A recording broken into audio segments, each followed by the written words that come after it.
Good morning. It's June 1st, 2011. Welcome. You raise me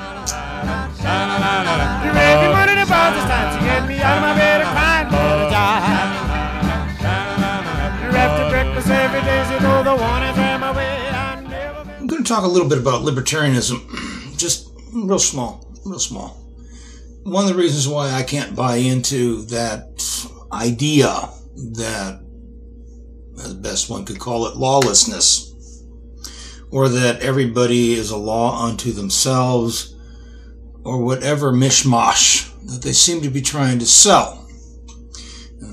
As I've said, I consider it a mishmash because they're not very clear of what they're talking about.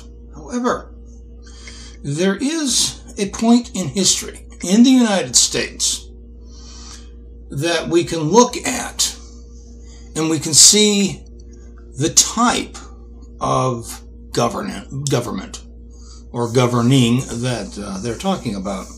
And this happens to be in the Old West in the United States. Now, excuse me, you can't really put a specific time frame on it, saying it started here and ended here, because the expansion across the West from basically the Mississippi River, and that's what we're talking about, from St. Louis outward, occurred over a number of decades. So you can't say it started here and ended here.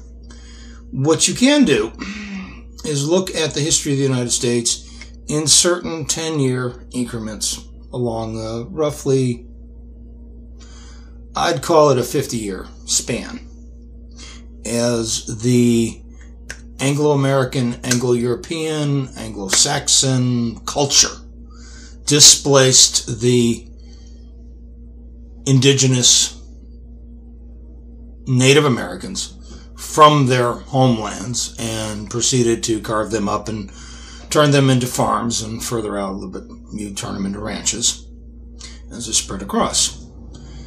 And in those various time periods, you have the libertarian model.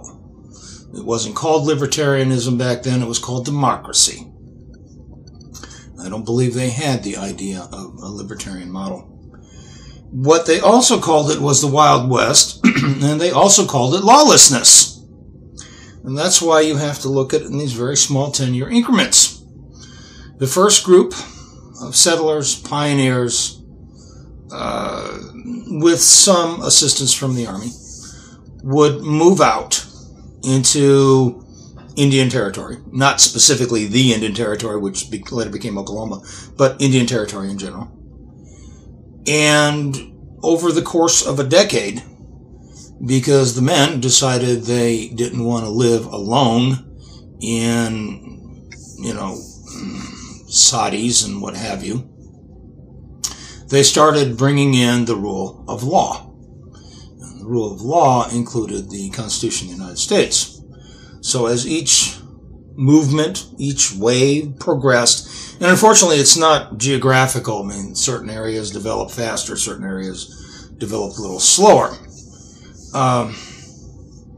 As each wave progressed, you brought in law and order and police departments and churches and, unions and organized politics and all these wonderful things that the libertarians seem to want to just abolish because that's not the way it is in the real world, according to them. Unfortunately, that is the way it is in the real world.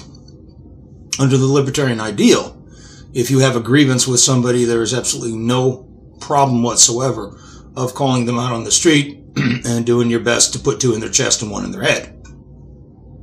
That is, that's the basic libertarian philosophy. And that was outlawed quite quickly. It was basically the rule of the gun. And it was not acceptable if a community was going to be civilized to have that kind of rule. That's why I know, based on history, that the libertarian model will not work in a modern, post-industrial, information-based society.